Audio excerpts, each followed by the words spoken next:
comment a whole lot.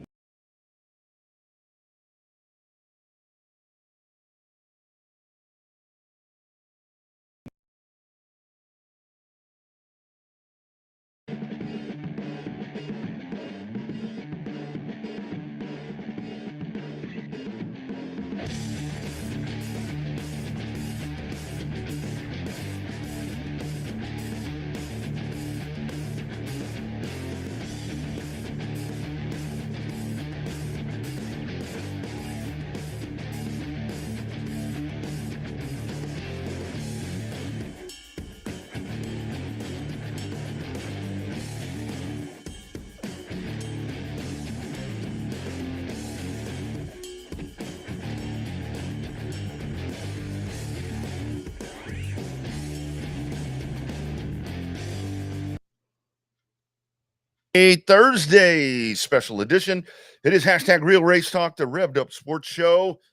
Welcome in, friends. We are back at it once again. Showtime, Bobby Chaffee, Rodney Rodriguez, all of you, and you guys are welcome to chat with us throughout the night as we take you into your Thursday. Bobby, here we go again, dude. Back at it again, finally. Jeez, Louise, seems like forever. How's it feel to be wired up there now, back connected to the world, man? I tell you, man, it was one of those things where I was like out of pocket there for a little bit. I was relying on hotspots and phone hotspots and all of these different things. And it's actually kind of nice. I actually liked it. It was nice. It was really, really nice. But we're rolling once again here in the AV Consultations studio, and we'll do it on a Thursday. Kind of like Thursday. Shit happens, by the time we get started. SHIT. So happy it's Thursday. That's right. That's right. Jeff Shepard going to join us here at 6:10. Multi-champion Jeff Shepard. Also scheduled to talk to Paul White. He won a little bit of a race this past weekend. And then Cody Brusso, she's got a couple of championships in her backpack. So we'll talk with her as well. So pretty lit show, as the youngsters say, as we dive into this one. Bobby, how's the week been for you, brother? Well, it's been progressively better, I guess. A little crazy as the week started, but it's just weird kind of being off. I didn't know what to do with my nights. So it's like, did I try to work and some other stuff? I had a little bit too much fun on Amazon Prime Day the last couple of days. So that I bought a little way too much stuff. Bought some duplicate stuff that I didn't necessarily need, but they were just too good of a deal to pass up. So I bought some more stuff. So not me. I've been banned from buying anything. So I don't buy anything unless absolutely necessary. It's like about the only things that I can buy these days are prescription medicine and groceries. That's it. Other than that, I've been put on hold, which is probably a good thing for me. Very good thing for me. I mean, I spend a lot of money that I don't have on shit I don't need, but that's part of it. So yeah, I'll be up in your neck of the woods on Saturday morning. So yeah, it's gonna be a good Saturday coming up with Texas OU. So looking forward to that. Lots of work to be done with all of that, and of course on the show, not only with the guests, but we have to talk about. I mean, Cotton Bowl Speedway has the Oktoberfest that's coming up, so I think that's going to be a pretty loaded night there with that, and just a great culmination for them to finish off another great season. Yeah, it was a lot of fun. Should be a lot of fun there. Coming up on the 10th through the 12th. I think tonight's practice. Tomorrow night racing starts at 8, and then Saturday night racing starts at 7. And so there'll be a chance. I don't think I don't know if the trucks are going to be there this time. I think that's been updated since they had a change in management / ownership for the truck series. But Stems will be there. And when I was there a couple of weeks ago for the championship finale, Stems put on one hell of a race, and I would expect nothing different this time around. Yeah, I did see that. It looked like the trucks, not on the Cotton Bowl thing, but it looks like they are going to be at 37. Yeah, 37. So looks like that's going to be going on there. So and a change right there. I saw that looks like the Texas Sprint Series, which they canceled that October 19th event on the pavement over at Houston. That's also been moved out. It looks like a change of ownership there as well. So all these series are changing hands or changing whatever. I mean, I'm never really sure how that works, to be honest with you. I think it just varies. I think as we talk to a bunch of promoters, I think promoters just get fed up with certain shit, and then they're like, "I'm out, I'm done," and then they find some other sucker to come in and take care of it and take over. And sometimes they think they can do better. A lot of times they don't, and then after a couple of years, they're like, "Why did I do this?" And then they find some other sucker to come Mm, over and take over again. But yeah, speaking of series changing hands, one track that's not changing hands, as we found out on Saturday night down there at Texana, is that Texana will be running in 2025. So we talked yep. to Cord Beard about a month and a half ago, 6 weeks or so ago, said he was working for finding somebody for 2025. Hadn't found anybody to work it out yet. So it's going to be a combination of Cord, Monty, and then Sean Klein is going to be race directing full time there in 2025. Look for a race schedule to come out there here within, another 4 or 5 weeks or so when they get everything kind of buttoned up and ready to go. So that'll be a lot of fun. I'll be back down there for as many races as I can get down there too. So it's a pretty good show to end the season there at Texana. So lots of good points battles and really close, tight competition. So just what you came to expect from Texana. I like that place is going to be, with a plan in place to be doing business. And the whole thing is what I really hope for down south is that there's going to be some sort of, because I mean, I know that the dates are imperative, and like we talk about all the time, there's only a certain amount of dates that racetracks are able to run. But if there was some way possible to where you could get those to where it's not 37 Texana, the race, right, all of them racing at the same damn time, or 3 of them racing on the same weekend, because and it's a hopeless fight. I mean, I'm sorry they advertise on this show, but if Cotton Bowl's racing on a weekend, you're damned, because they're going to get the cars. And it's one of those things with 37. If 37 is racing, they're going to get the cars. And that's where I wish that they could find a way to co-op and do that. But yeah, I know the promoter, you got to pay the bills, but it's detrimental. I mean, it's detrimental. I mean, that's the whole thing about it. I mean, then everything gets divided. Drivers get divided. I mean, it's the same shit. So hopefully there's a way that's going to get worked out. I hope so. I mean, Cord's not a dumbass when it comes to business decisions. So, he's got a fairly successful business down there in Edna already. So, and Monty's no stranger to racing, so they'll work it out and try to make it the best that it can be. So, also learned of some improvements to the racetrack that are planned again during the off season after dropping that bucket load of cash on the track last off season. Looks like he's got a few more projects to go. I won't say what they are, so in case they decide to announce it on their own. But looks like another successful offseason. It's definitely not going to close. That's for damn sure. Cord's not pumping more money in that place to see it just sit there and rot after he's putting all this money into it. So yeah, and I've seen a lot of on their post, as it always is with racetracks, where the post goes out and everybody's got ideas. Everybody's, well, don't do this, or be sure and add this, and leave this out, and do it this way. You know what? Contact the racetrack, in this case Texana or whoever.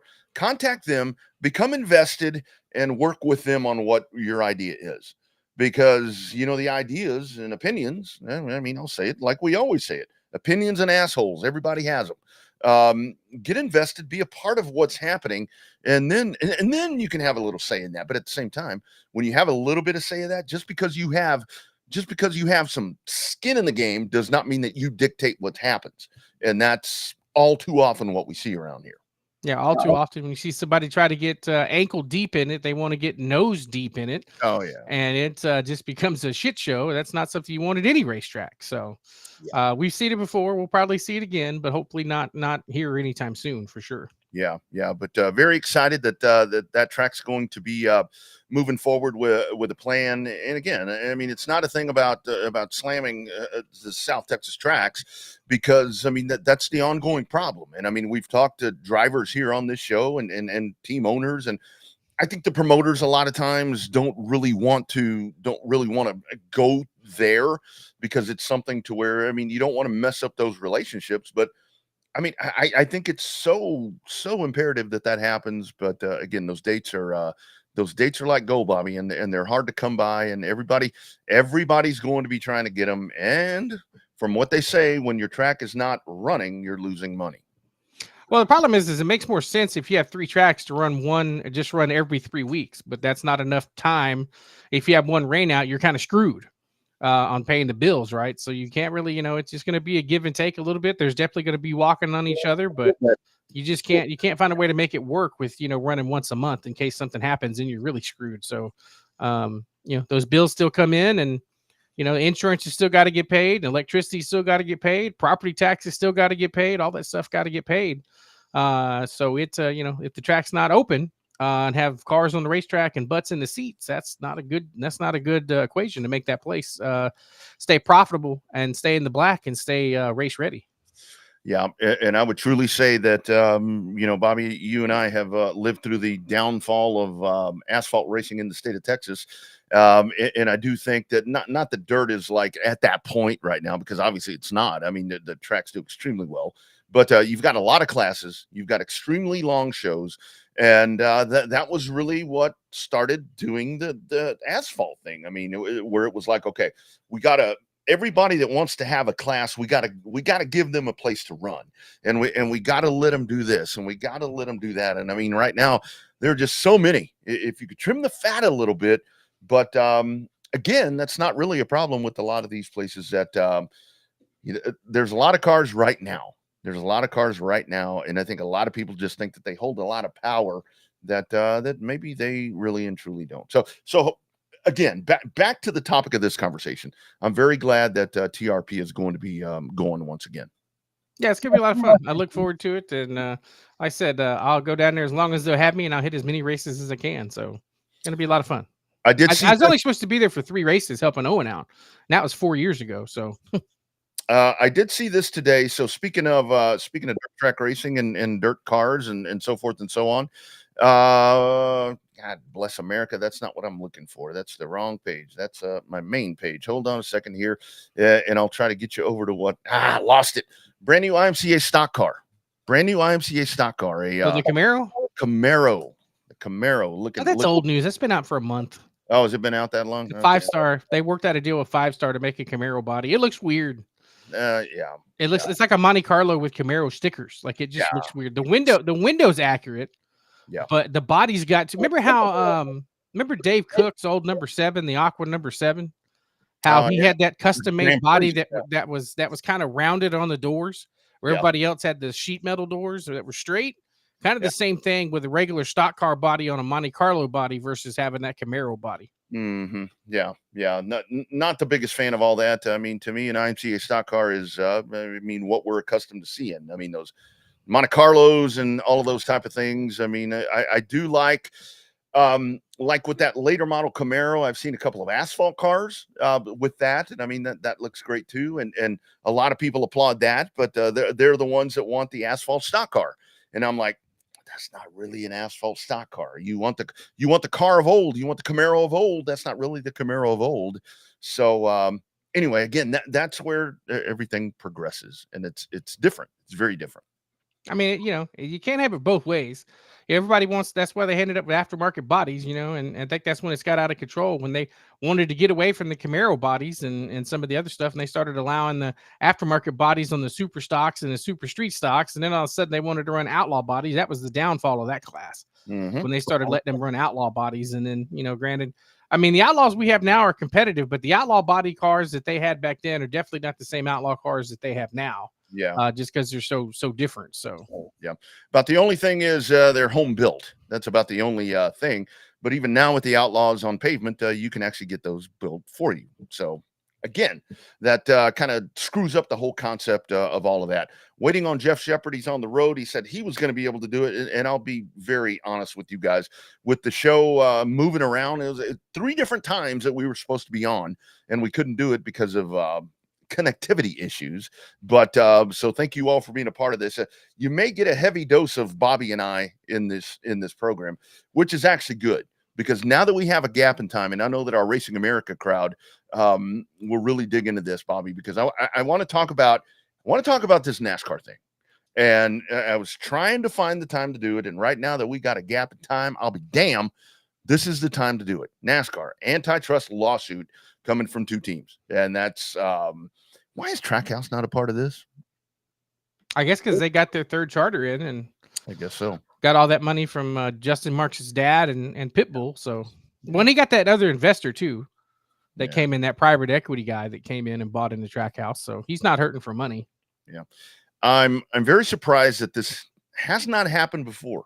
And I've seen a lot of different conversations that have been had here where it's with Jordan, with Michael Jordan trying to do whatever. Let's just listen to here is kind of where everything started. Let's listen to the ultimate yes man when it comes to NASCAR. Here's Larry Mack with his thoughts on all this. I see black helicopters flying through the air. So 2311, okay? You got a couple of guys involved that came from other sports, and they want to see things done maybe like the world they came from, more in line, okay? I'm not agreeing with it, but I kind of get it. But to me, what just makes me tip my head and go, why Bob Jenkins in Front Row Motorsports? Where does this come from? Where does this come from? A guy that's been in this sport for, again, as he said it, 15 to 20 years. He's tried to build that organization. It's definitely become more competitive. He's won 4 cup races with 3 different drivers, going all the way back to, David Reagan at Talladega, Chris Buescher at Pocono, and, of course, the Daytona 500 and Indy Road Course of Michael Badal.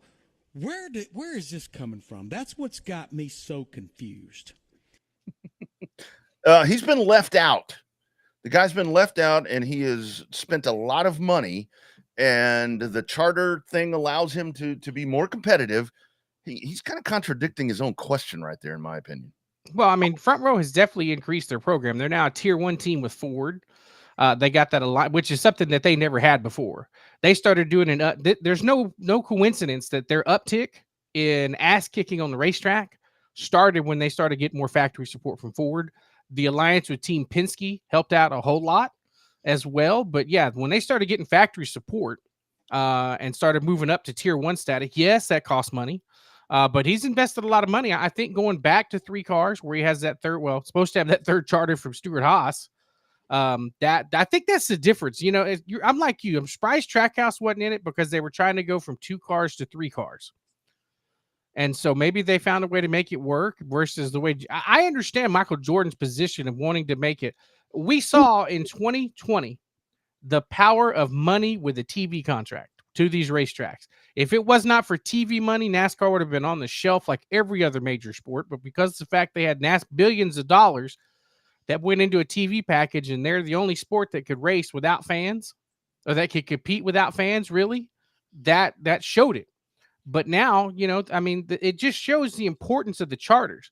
I think that having the charters, if it wasn't important, IndyCar wouldn't have made charters. If it wasn't important, they wouldn't try to make this an antitrust lawsuit because it just shows the power of a charter. Every charter creates money, controversy creates cash. And I'm not saying I side with either one, but the problem is you had 12 other teams that signed it. And now Childress is backtracking a little bit. Yeah. But I don't know. I mean, it is NASCAR is different than it was at Big Bill France, but it's still a hierarchy that it's still a hierarchy of the system in there. You don't just walk in there and tell somebody what the hell they're doing when their family's had it from day one for 75 years. Yeah, and the bottom line is with this, and I talked about this on another podcast where it's like, NASCAR puts their own people in place. I mean, it is a monarchy, and it deserves to be. I mean, it deserves to be. I mean, they have built this, but the one thing that I have heard is, well, we're not the NFL. No, you're not. We're not the NBA. Well, you're kind of flirting right there with being the NBA when it comes to the entertainment value and the pizzazz, and you're getting close to that. I mean, I think you're getting close to that, and you're getting close to hockey. They're just not that they haven't been progressive, and they haven't had to be because you have a lot of guys like Rick, like Joe Gibbs. I mean, that are they're going to walk the company line. They're going to do what they're supposed to do. And I totally get that. I totally get that and understand that. But it's that things are changing a little bit. But let's go to the hotline. We'll get back to that. We'll get to that here in just a second. Well, I thought we were. So we'll try that again. Oh, that's just live, man. Live is great. You got to love it. I mean, it's definitely not scripted. No scripts here. About the closest thing we get to scripts is a couple of texts back and forth when we discuss the show. Yeah, that's about right. Yeah, that's exactly right. So we'll try this again. I'm like, hey, who we got? You text me, said we got so and so at this time, so and so at this time. All right, cool, thanks. Yeah. All right. Think we got him now. It is a man. Welcome back to the Revved Up Sports Show on Thursday. Our man, champion, Jeff Shepard. How you doing, buddy? Oh, I'm doing pretty good. How about you? Doing good. Where the hell are you at, man? You said you guys are going to be on the road. What's going on, man? We had a delivery from Mansfield, Texas to Overland Park, Kansas that we dropped off today, and now we're headed back to home to try to get our car ready for tomorrow. Nice. That's awesome. So we've been running all over the country here lately. We after the last point night at Cotton Bowl, we had 2 trips to Florida with FEMA trailers and a trip to Arizona. Yeah, that's a lot. That's a lot. Yes, sir. So how are y'all doing? We hanging in there, Jeff. So is it hard to leave the car behind? I mean, like, are you one of those guys when you're on the highway and miles of Texas and windshield time, are you constantly thinking of ways to make that car faster, or is being on the highway a way to get away from it all for you? No, we're always thinking about ways to make it faster and better. And now that we're traveling a lot, we actually passed a racetrack on our way back from Arizona the other day in Vado Speedway that you could see from the interstate. I've heard about it, never knew where it was. When you're right there, if you could have been there on a Saturday night, it'd have been great. Yeah, no doubt. So Jeff, let's talk about it, dude. Not only there, the Champ of Cotton Bowl Speedway, you got the Oktoberfest coming up, summer shootout series, but even bigger, man, national championship of the sport mods with IMCA, man. Talk about the season. This is every time I look around at the top of the heap, there's old Shep. Yeah, we've had a really good year. The last 2 years have been really good for us. Last year we were real close, lost it by 1 point, but we didn't really start trying until August, and just kind of fell in our lap. So we had to this year over the off season. My wife and I, our team, we kind of talked about let's try it. Let's try to win this. And doing that, we know we were going to have to win at least a track championship somewhere.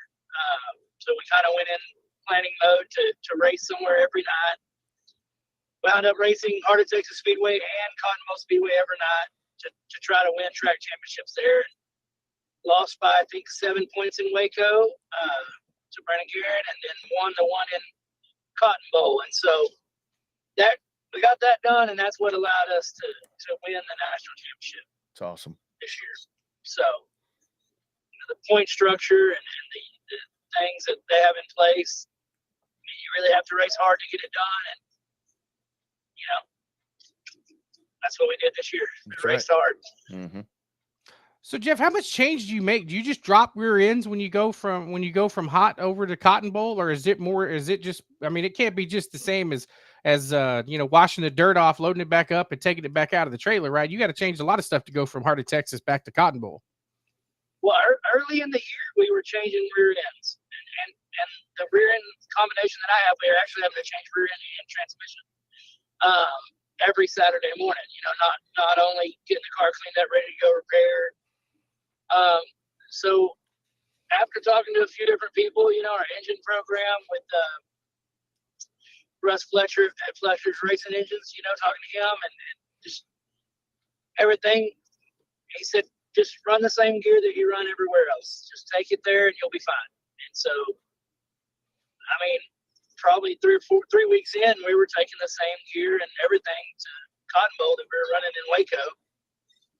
And it works fine. I mean, I like it better. And so, wow, it made it easier. It did make it where you could wash it and, take care of it, repair it, prep it, and go race it versus, a transmission and rear end swap every Saturday. Yeah, no doubt. And Jeff, I mean, a national championship right there, and just talking about that between Waco and Cotton Bowl, because the whole thing is, I mean, and that's what's so great about IMCA. You just add up points. I mean, the more you race, I mean, the better the opportunities right there. Talk about those fields, man, because both of those racetracks in those Southern Sport Mods, man, it's a bunch of badasses, all of you guys and ladies that are out there running around in that class. Yes, sir. Yeah, I mean, like I say, Heart of Texas has always been, really good drivers, really good cars. If you can win there, you can win anywhere. And last year we raced 5 or 6 different racetracks, won it pretty much everywhere we went. This year, we ran a tour, had good luck on the first night and had bad luck the rest of the tour. My son-in-law actually won the All-Star Tour this year, and racing out of the same shop, same kind of cars.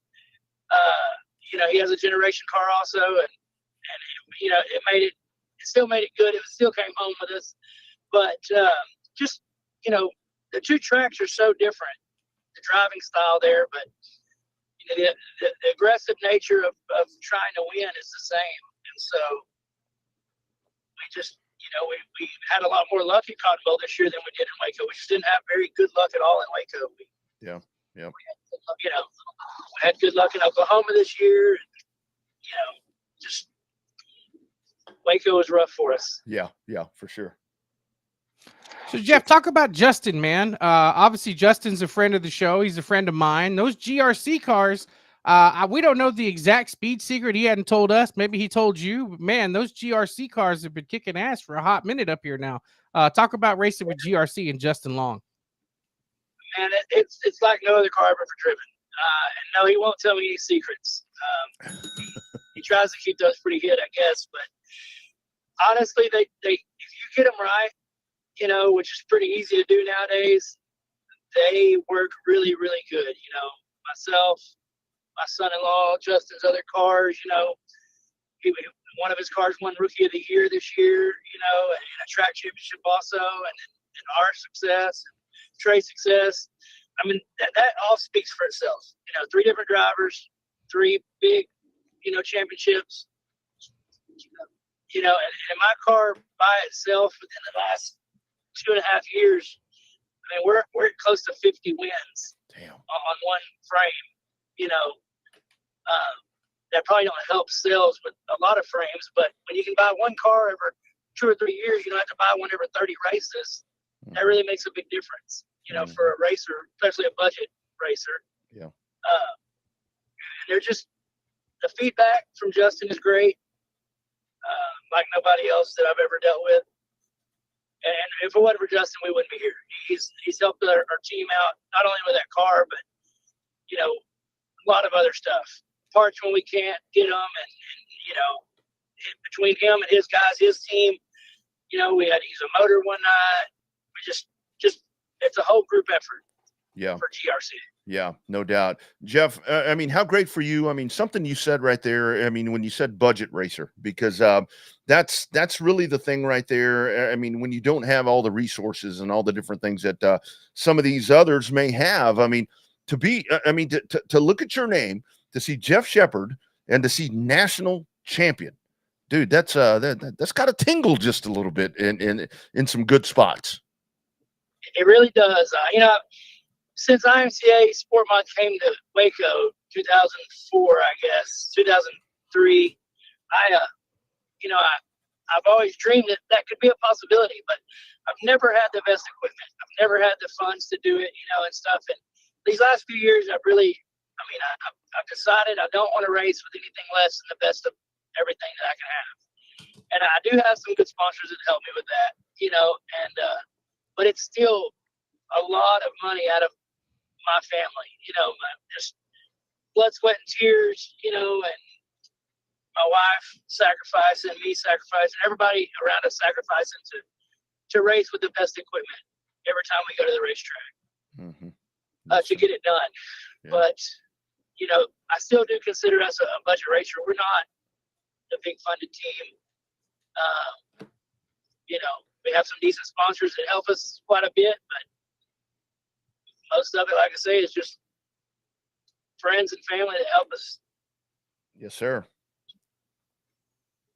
So Jeff, talk about the struggle, right? I mean, you mentioned that the budget racer and having to share get parts and all that. I mean, it's like we talk about promoters, that they don't, the winning looks great, and the nights that you have a good success are great, but then you have the bad nights. I mean, talk about just the struggle and the grind, especially doing that. I mean, that's 2 nights a week, or on the average of 2 nights a week, about 4 or 5 times a month, for sure, if not 6, depending on how many times Cotton Bowl raced. I mean, how much of a grind really is it? I mean, to go for a national championship, I mean, it's take no prisoners, and it's it's testicular fortitude and all that. Talk about just that grind of making that happen. The grind is crazy hard. Like I say, my wife, she sacrifices everything every day. Family time, vacations, trips to the lake fishing. There's nothing. You don't think about any of that stuff. You only think about racing. Yep. All day, every day. This year has been pretty extremely hard on us. We kind of got laid off in August, and so the last 2 months we've been just making our own way.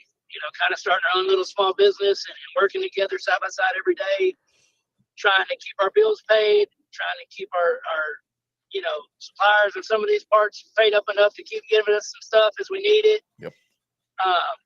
And yeah, I mean, it's just every night in the shop that we can. And I have, a couple of guys that really, really work their butts off for me when I'm not there. This week, Charles has been at the shop pretty much every night, and I haven't been there yet. I haven't been there in 2 weeks, I've been gone. And, yeah. And, if it wasn't for him, none of it would happen. And then, my son-in-law, like I said, Justin helps out. Just everybody around there, Trey, Ryan, everybody helps us, grind on this thing every week. Just stay at the racetrack and keep coming back. Yeah. And, we have won some good money this year, but nothing like what it costs, obviously. Yeah. But it costs $300 to go to a racetrack. Whether that's just the way it is. Fuel, racing fuel, entry, and I know the tracks aren't making a killing. You can see what everything costs. You can't even complain about it. The people that complain about it aren't really participating in it like that. So it's just part of the program. You have to take the good with the bad. Yeah. The folks with the money part, where it's like, I don't know anyone. I don't know anyone that's profitable in this, to be honest with you. They're very few and far between. So, Jeff, is it now for you with Oktoberfest coming up? Like you said, you guys are trying to get back over here for that. So now with championships in hand and all of that, I mean, do you finally get to exhale and right here in the big race season, go have fun? Or kind of what's the thought here to finish this thing out? I've been super hard on myself in racing for a long time, and my wife is the one who kind of makes it you either got to go have fun and go to win, or let's not go at all. Mm-hmm. And so we are serious. We're definitely going to win. We're not really excelling, but we're definitely going to have fun and a good time, and we do hope we win. With that being said, but the championship deal, mathematically, I thought I had it won a few weeks ago, and I don't want to brag, and I didn't want to say anything until I knew for sure. And when we got the call yesterday, they kind of sealed the deal. Then it was a breath of fresh air, and a dream come true for me. Yeah. And everybody that helps me. So no, we're really going to take these next 2 weeks like we've taken the rest of the year. That's We're going to race hard and try to win, and then next year will be a completely different year for us. I think we're gonna try to, just race when we want to race, and kind of calm down with everything as far as I know. Every week when you want to race, every week. Yeah. That's what my wife is shaking her head about right now. Yeah, so don't give me that shit. I know better than that. Come on, man. Yeah. She does too, and I'm afraid she's probably right. But yeah. These last 2 years, we've raced close to 50 nights, and some people race a lot more than that. But for, like I say, for a budget race, they're doing it out of their own pocket, with the exception of a few helpers. That's really rough. Yeah, it's been really rough. It's a lot. But it's been awesome as well, and it's finally paid off for us. Yes, sir. Yes, sir. All right, Jeff, I have one last question for you, and it's probably the most asked question that we're getting on our text. That's not coming through on the actual feed, but it's coming through on text. Everybody keeps asking us who is your son-in-law that you keep talking about? Everybody's asking us. I was like, hell, I don't know. Who is your son-in-law? You said he's a GRC customer. Nobody's really ever heard of him, but his name is Trey Voto. Oh my God. He actually won the championship in the Street Stock Classic Convo this year. That's what I'm talking about. That's so, what I'm talking about. He's been giving me a hard time since the tour that he won the tour championship this year, and I didn't. And so, I get to pay him back a little bit finally. There you go. Yeah. Capitalize national. Say national champion, son. National. Yeah. Champion. That's what I'm talking about. Yeah. We're just playing the plaques at the shop, and his says All-Star, and then I have 4, I think, that say national points leader. And I'm waiting on the one to come in where it says national champion. You're damn right. So you're damn right. Good stuff. But good stuff. Jeff, congratulations, my man. Looking forward to seeing you this weekend there at the Oktoberfest. Man, thank you for jumping on while you've been on the road, brother. We appreciate you so much, man. And way to go this year, dude. Way to go. Yeah, we appreciate y'all having us on, and thank y'all for what y'all do for racing. You got it, man. Y'all be well. Travel safe. All right, y'all too. Thank you. All right, man. Take care. There he goes. Jeff Shepard. Trey Voto. Damn. I had no idea. I don't know how I didn't know that. I should have known that. That's a bad son of a gun right there himself. That dude can wheel it pretty good too. Yeah, Jeff, and then with the Cotton Bowl wins and stuff like that. Isn't he the one that lost his spoiler on the way to racetrack? He was hauling ass to the track so much he lost his spoiler last race. Man, that's outlaw street stock fame right there is Trey Voto. I mean, that's a dude, man. Yeah, dang. That dude's really, really good. Really, really good. I guess when you got a badass father, you gotta have a husband that can keep up with the father-in-law. So I guess that family's done the right things, because they definitely know how to build speed in race cars. So that's kind of a cool deal over there. Yeah, that's a lot of winning that's going on right there in that group. So we're a little bit behind. Cody Brusso's coming up a little bit later on, but we're going to dive back in right here because we had a massive race this past weekend. One of the most ultimate race in the United States, the Lone Star 600, with a little bit of a change in venue right there, change in format and everything that we saw, but a very familiar name ends up being the Lone Star 600 champion. It is the legendary, the great Mr. Paul White on the hotline. Paul, how we doing, sir? Hey, man. How are y'all doing? Paul, how you doing, man? Sorry about all the confusion this week, dude. It's been no problem. Been a little rough, man. Talk about the weekend. Lone Star 600. That's always a hell of a good time. Yeah, it is. We've been supporting that deal since they started it and everything, and just trying to figure it all out. And didn't really know how the format and everything was going to work out, but just wanted to try to do it, Yes, sir. So, Paul, I got a unique question to start out with, and it may put you on the spot a little bit. My question is, we've seen flashes in the pan and some guys that are successful for a couple of years. What is the secret to kicking ass for as long as you have been doing it, man? Like, is there like a special code, like the Mason code that you got to work with or something? You have been fast for so many years in so many different cars. What's the secret of being so fast? Is it just hard work and good luck, or is it good genes? Or talk about it, man. I really don't know. I don't think I have any secrets or anything as far as that part goes. And my dad ran a long time himself, and it was one of the reasons I didn't get to start when I was even younger. But he was still racing, so it's kind of happening to my son right now. I'm still trying to race and still enjoy it and still going, and he don't get to do that much. But yeah. I really don't know. As long as we can, I don't know what you'd say, get in the car and I guess more importantly, be able to get out if something happens. Well, I guess we're going to keep doing it. That's right. That's right. So, Paul, let's talk about something that you mentioned right there, because it is a very different format. And like you said, you guys have been a great supporter of this, going to a smaller track. Everything was kind of broken up, still getting the 600 laps. Kind of talk about the format, because I think the big part of this was you had to be able to advance to get into the finale. Kind of talk about everything for you, how it all played out this weekend there at 105. Yeah. You know, I don't know that anybody knew how it was really going to shake out and work out because of, you know, Devil's Bowl, not going to Devil's Bowl, and there's no other tracks that they could start everybody out there, you know.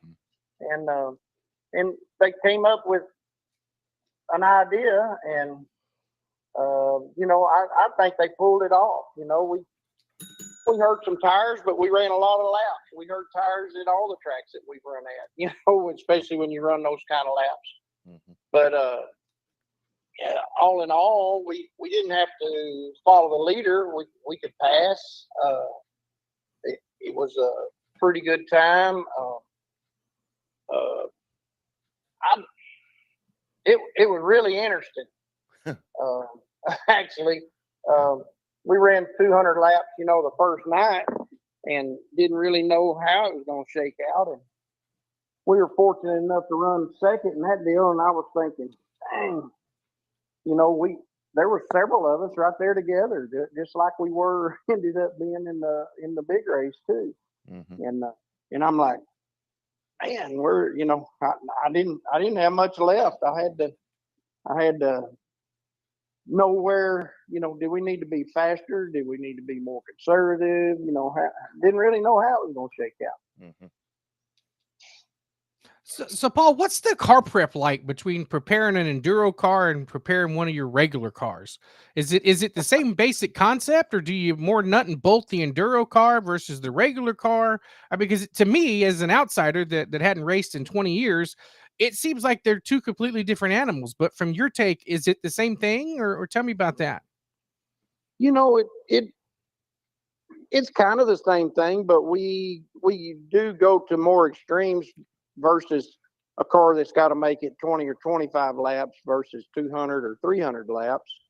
You know, we try to brace headers. We try to you know, run coolers on our steering and stuff like that. You know, there's lots of things that that we've actually fallen out of a few races and learned some of those lessons, you know, and headers trying to shake loose and fall off there if you don't brace them up right and things like that. As far as tires, setup, things like that, springs and shocks, I didn't do anything any different, but preparation, yes. Yeah. So, Paul, did you like this format better? I have to tell you, as watching a lot of it, I was like, okay, I wasn't sure how it was all going to work out, like you said, but man, I kind of liked it, because it seemed a little more like a sprint race type of thing, like we're more used to. I mean, the endurance thing is one thing, but damn it, this one had a lot of activity, to where at Devil's Bowl it would kind of spread out. This was easier to follow, it seemed like, for me. Yeah, you know, I believe it was, and that was one of my decisions not to change tires at the halfway break. On that was, there was still so many cars left on the track. I didn't think that if somebody else stayed out, I could make up however many laps I was going to lose during that deal. It was still busy, plumb down to the end of the race after 300 laps, and you had to be at a certain speed to even, you know, just make good laps, you know. Yep. Yes, sir. So, Paul, is there an advantage to the wing, or is it just to get back to your old all-star modified roots, having a wing on top of a car? Like, I don't know. You see some of the guys have them, some of the guys just like flags, but is the wing a big advantage up there on that quarter-mile short track at 105? You know, that was in my thought. Was it worth it? Did I need to leave the wing off and go to a 4-barrel since we didn't have to worry about fuel consumption and stuff, or did we need the extra, horsepower that we could gain over the 4-barrel versus a 2-barrel? If you're running a wing, you have to run a 4412 500 carburetor. So there is what they're kind of calling your equalizer. Now, Devil's Bowl, I think the carburetor kind of hurt you, but the wing helped you out there for sure. But I don't know that I knew any different. I would know any difference at 105 like we ran the other night. There was a lot of fast cars that ran right there with me the whole time without a wing. I don't know. It's just kind of different. Yeah. So Paul, do you still have the car? Because I know one of those things at the end of the race there, do they still put it up for I guess bidding?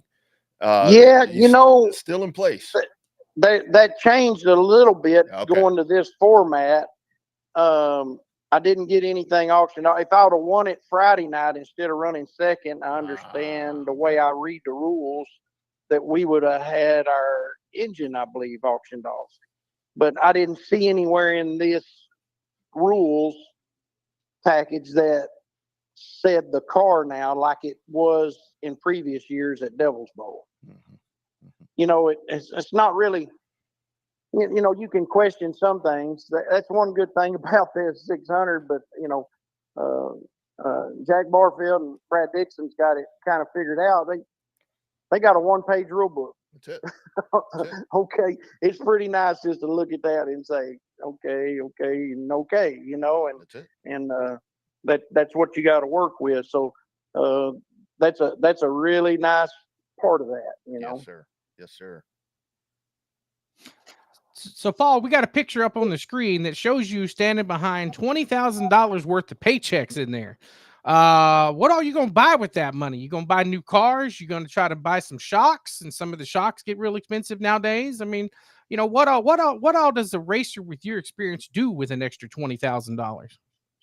Man, I don't know. And in dealing with race car stuff like we do, it's not hard to find a place for money to go. My boy, I thought he was set up here where we might could have done the video and everything. And I was in my shop, and you could see my cars and stuff behind me, and you'd see where all my money goes. So there's no doubt about that. And again, Paul, thank you for being so patient this week. I know I was like blowing you up on Sunday, and here we are Thursday finally getting this done. But I want to tell you a funny story. So I was actually this past weekend, I was at a San Antonio race reunion, and they had all these different montages of pictures and all these different things. And I was sitting with a couple of old boys, young guys, very young guys. And a picture kept popping up, and they're like, "Who's that?" And I'm like, "That's Paul White. Paul White racing at SAS." And they're like, no, you're full of shit. I'm like, no, that's Paul White. Yeah. You remember those days? Back I never did get that place mastered by no means or anything. But what really happened with that is our track was changing rules on our classes and stuff up here when we were NASCAR sanctioned back. And I can't remember exactly what year that was. It was in the 90s. Yeah, 91, 90. Yeah, 90, 91. Yep. Somewhere in there. And I took my dirt late model that I had won that Winston Racing Series deal up here that I was running. I took my dirt car and we tried to make a pavement car out of it and go down there and run. And it wasn't the place to be. They taught me all kinds of lessons in that. But they were NASCAR sanctioned at the time down there, and we were just going to support that and try it out and check it out. But I should have bought me a pavement car instead of trying to go down there with a dirt car and run with them. That's for sure. That is all right. So Paul, you run a lot of cars. Talking about the late model and different stuff. Do you have one that sticks out as a favorite after all of them? Is it like an outlaw midget or one of the stock cars, or what's your favorite? Two-parter. What's the favorite one you remember, and what's the one you like the most now? You know, my favorite one is whichever one pays the most. You know, that's probably the best way to figure that out. I don't know how else to say it, but I like big money shows, and that's what I like to go to, and I like to, try to be prepared for them and do well. Yeah. But on the other side of that, I really like my sprint car stuff and everything, and I don't know that I have a favorite. There's good things about all of them, I like the excitement of the non-wing sprint car. I like the speed and just the G-forces and stuff of the wing car. I like to go to Chili Bowl and run the midget. That's for sure. I got to run in at Heart of Texas this year. Just ended up in a little points battle. Well, with Jeff Shepard and Brandon Guerin and Trevor Cogburn was always up there at the front. We had a heck of a year there. I didn't think I was going to get to run all the points, but races, because I was scheduling sprint car, and we kept getting rained out. And next thing you know, here we are most of the time. But I enjoy the sport mod. I drove a sport mod, and I got in an iStock car here the last little bit, and we won the championship at Heart of Texas in it. I don't know. There's something about every one of them that I enjoy. I really like these enduros. I like what car I have. I like how you can drive it, in those, and the strategy and stuff that goes along with it all. So, I don't know. We ran 5 classes, really 6 counting the enduro this year, and just really can't complain. I can't say I have a favorite. Whichever one I do the best in that day, that's my favorite. That's what I'm talking about. That is what I'm talking about. And you always do well in everything you do, sir. Paul, again, thank you for this week. I definitely want to see if maybe during the off season we can do another one of those, or we can do extended with that shop view, because I think that's something that we ought to get together and do that.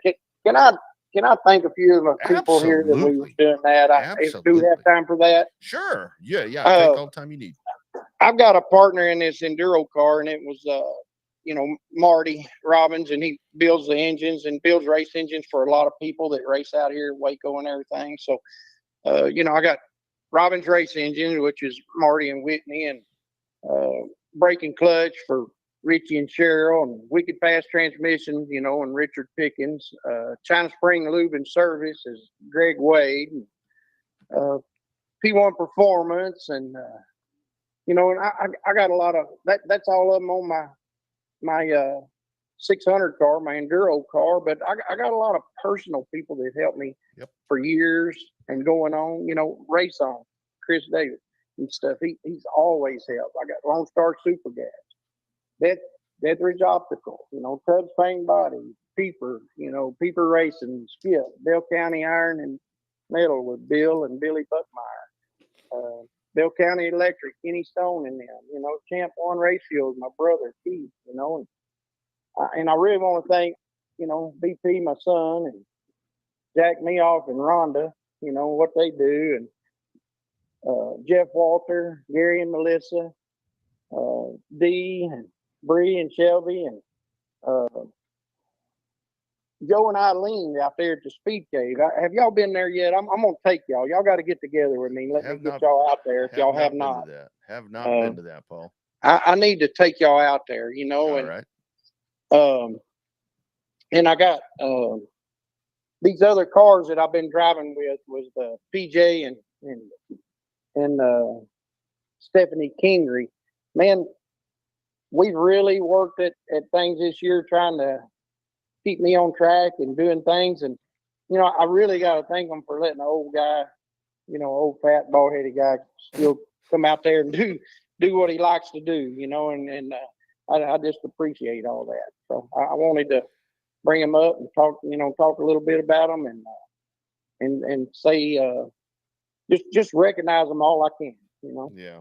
Well, I'll tell you, Mr. White, you may be a little bit older, but you're kicking all the young dudes' asses, and that's really cool to see. I love that you continue to do that and winning the Lone Star 600 with the new format. It's really cool that you win that, and like I said, let's definitely do. Yes, I will go anywhere. I'm sure Bobby will too. You want to take it? Yeah. We will go. we're going to have an open deal. Okay. I think it's in December. Okay. And it's usually on a Sunday. Hang on one second, and I'm pulling up the exact date of that and everything. And I think it's December 8th. Perfect. And it's it's kind of an all-day deal, and we'll have some cars sitting out there, and you just need to walk through and look through the inside of everything that they got. Mm-hmm. And I'll invite you myself, so y'all be sure and make some kind of plan to come along. You betcha. We will definitely do that. It'd be an honor. It would definitely be an honor. Paul, congratulations on the win at the 600. And man, looking forward to keeping. You just keep on going, and that's the cool part about it. Yes, I sure hope so, man. I appreciate that. You bet. All right, Mr. White, take care, and we will talk to you soon. Thanks for jumping on. You bet. All right. Thank y'all very much. Take care, Paul. Uh-huh. You bet. There he goes. Didn't hang up on him this time. Remember the last time? I cut him off. Yeah, whoopsie. Yeah. And, that's the fun thing about the show, Bobby. We talk about all the different, as long as we've been doing this, it's like a friend of the show. It's our man, Paul White, just kind of jumps on and bullshits with us. That's really cool. That's really He cool. was one of the most popular shows we had during the pandemic when all we could do is the Texas Racing Legends. One of the most talked about shows we had. Everybody's like, hey, man, I love that Paul White one. Y'all should do it again. And it took a minute, but we got him back on again and probably get him back on. The stories that he has with all the stuff he's raced and all of that has got to be just some of the coolest damn stories. They were so cool last time, but I bet now that he's done it before and kind of loosened up a little bit, I bet that it's a super, super duper kick-ass stories now. Uh-oh. The Joy of Live show. Looks like we lost Rodney. He be frozen.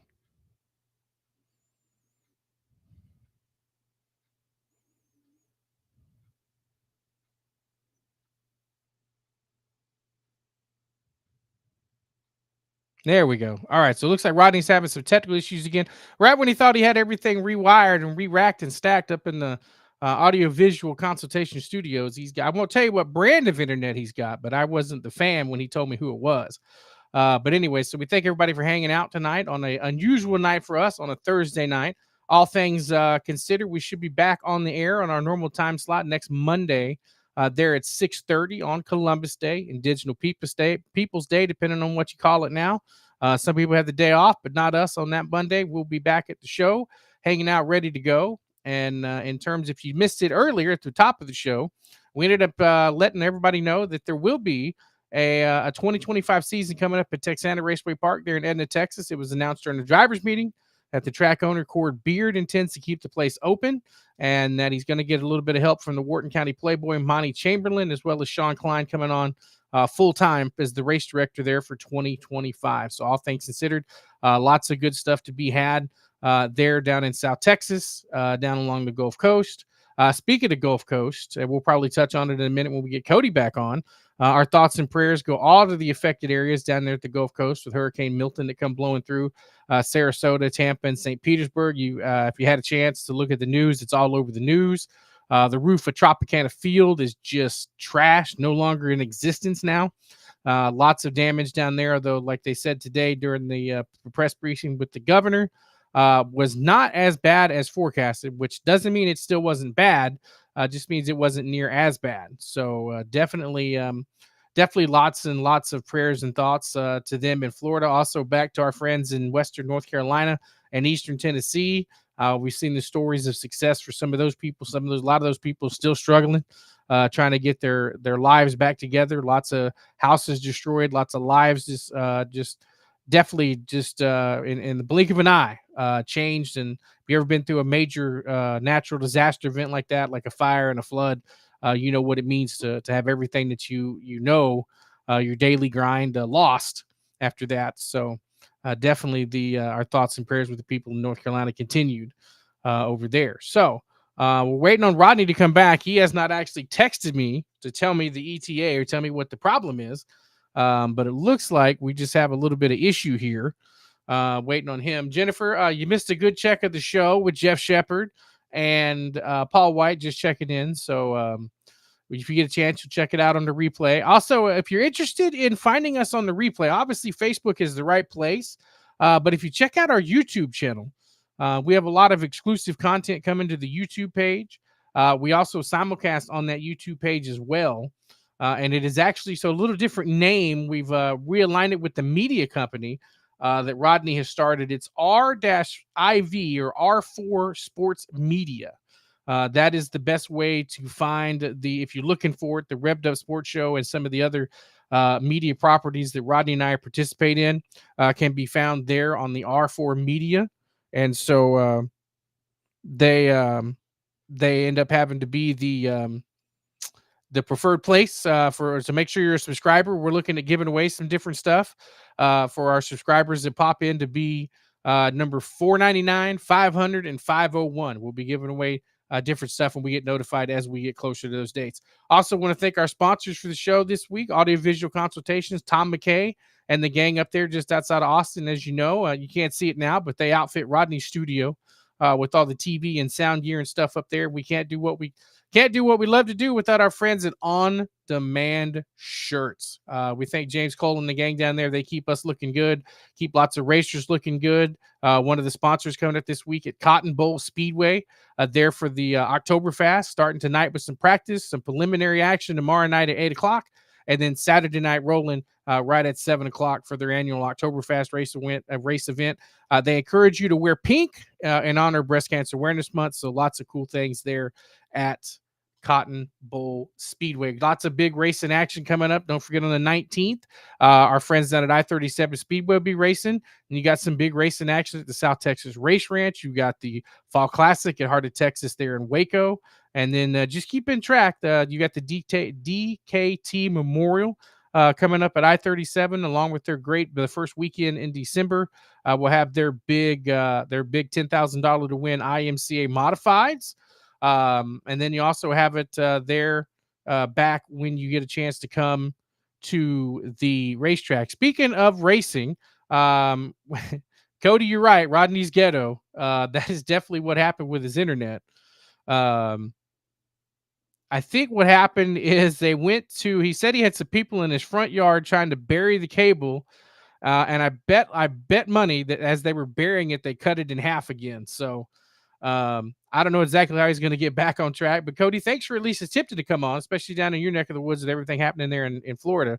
But if you hadn't had a chance to check out the pictures of the San Antonio race reunion, Jennifer and the gang did a fantastic job on those. I need to actually get with Jen and get me a t-shirt and a hat that I hadn't had a chance to order yet.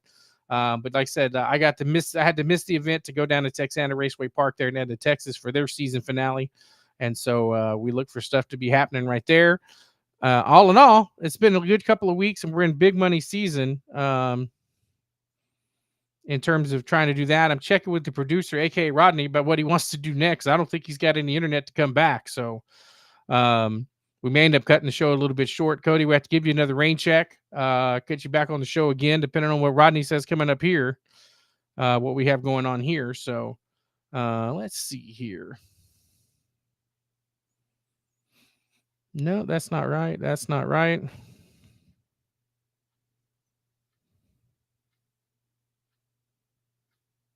No, he just says hang tight. So it looks like I just get to ramble on a little bit. Also, one of the things that we noticed, let me get some of the information for some of the big races coming up at I-37 Speedway here, where we try to get Rodney back up on the phone line as we come through.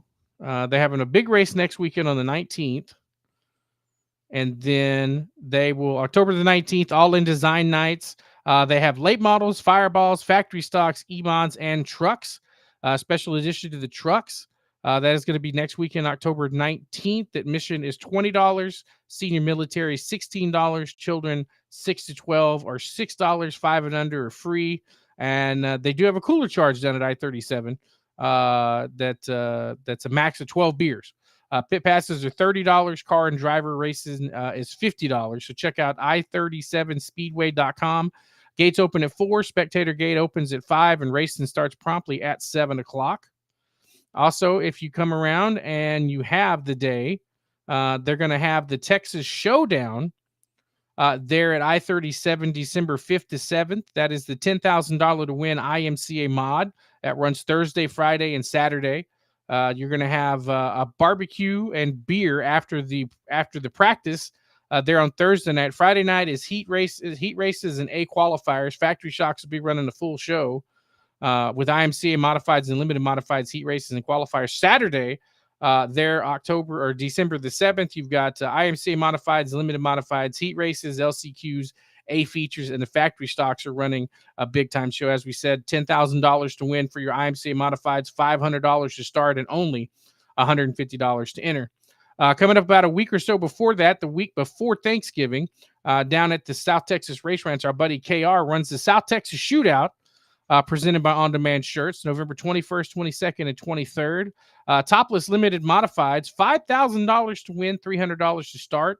Crate late models, $1,000 to win on Friday night and $2,000 to win on Saturday night. Pure stocks, $1,000 to win and $100 to start, plus micro mods. That's happening at our friends down at the South Texas Race Ranch, November 21st, 22nd, and 23rd. As well as the big one, the Outlaw 34, December 12th, 13th, and 14th. Factory stocks race for $3,400 to win and $340 to start. IMCA stock car is a special add-on to that Outlaw 34.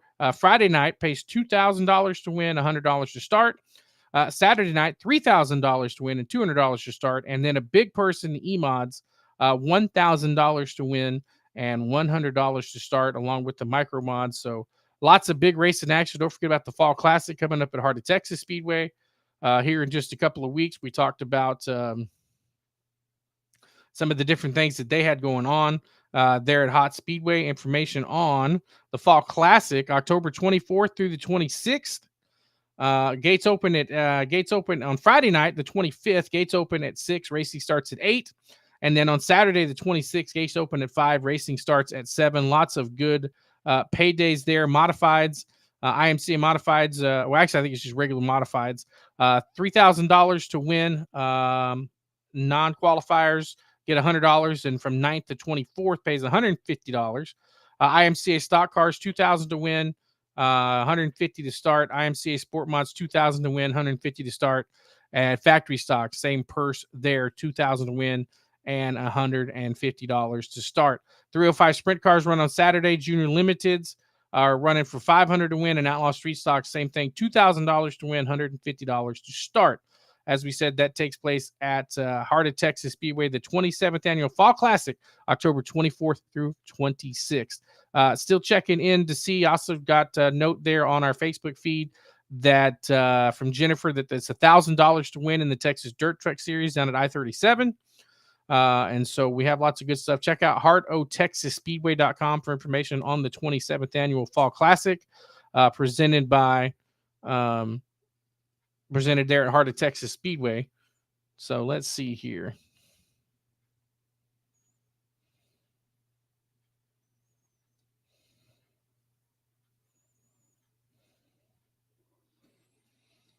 Let's see what we got going on here. So obviously, if you're just catching the tail end of the show, Rodney with some technical issues again at home. None to do with the audiovisual Consultation Studios. It's outside sources there taking away his internet connection. So he's working on trying to get connected back in. Probably going to try to use one of the hotspots. But right when he ended up getting everything rocking and rolling, the studio comes through and gets knocked out of power again with the internet knocking out. So we're waiting to see if he can get back on. If not, we'll restack and get the show put in a bucket and get ready to rock and roll there on a Monday afternoon there on Columbus Day on the 14th. So, but if you want to, well, you got a chance if you're checking in on the Facebook feed or the YouTube feed or wherever, talk about what race you're looking forward to the most coming up, whether it be Oktoberfest, the Fall Classic, one of the races down at the South Texas Race Ranch, also looking at some of the races there at I-37. So we got a couple of big races coming up. It's big money season, and it's all kind of big things happening up on the line here, coming up there on the big money race season coming up. Let's see what we got here.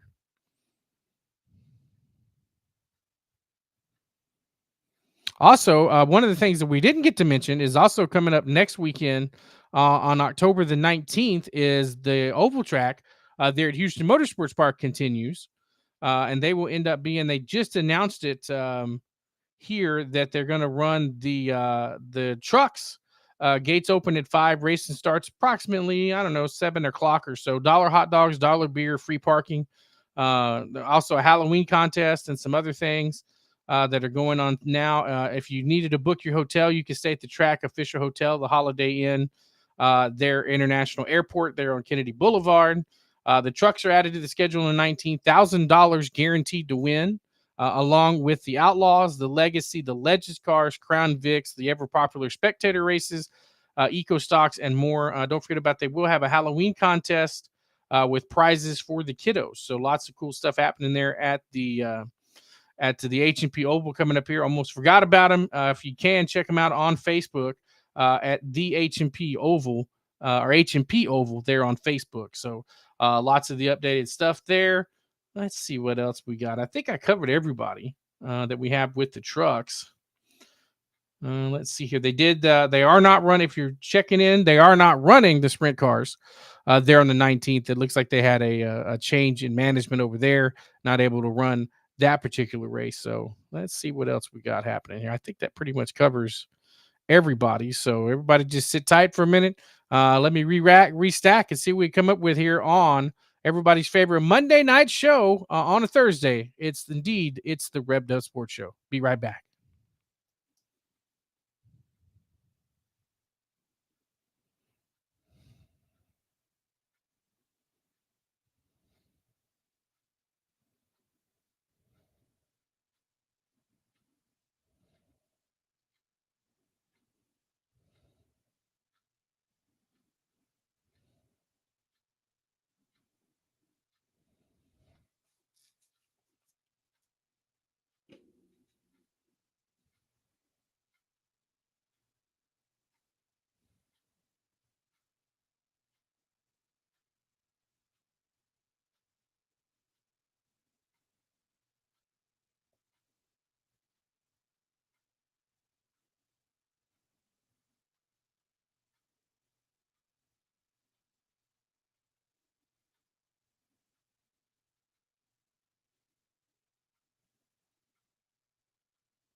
All right, guys, back again on a special Thursday edition of the Revved Up Sports Show. As we said, had some technical issues there on Monday, Tuesday, and Wednesday. Now coming back on a special Thursday edition. It's still having technical issues up in Round Rock at the main hub of all things Revved Up there in the audiovisual consultation studio. Also, just want to thank everybody for tuning in. Want to thank our special guests that have chimed in tonight. We had Jeff Shepard, your national champion for your IMC modifieds in the country here, and then we also have the big Lone Star 600 winner, Mr. Paul White, popping up here. So lots of good racing action, lots of good guests, everything going on. So it looks like we're gonna have to put this one in the can, as Rodney likes to say, and come through and get everything ready to rock and roll for another edition of the Revved Up Sports Show coming up next week. So we're hanging out and having a good time with the with the actual feed here. So anyway, we thank everybody for joining us here on the Revved Up Sports Show. On behalf of my partner, Rodney Rodriguez, Showtime Bobby Chaffee, God bless, Godspeed. We'll see you next week.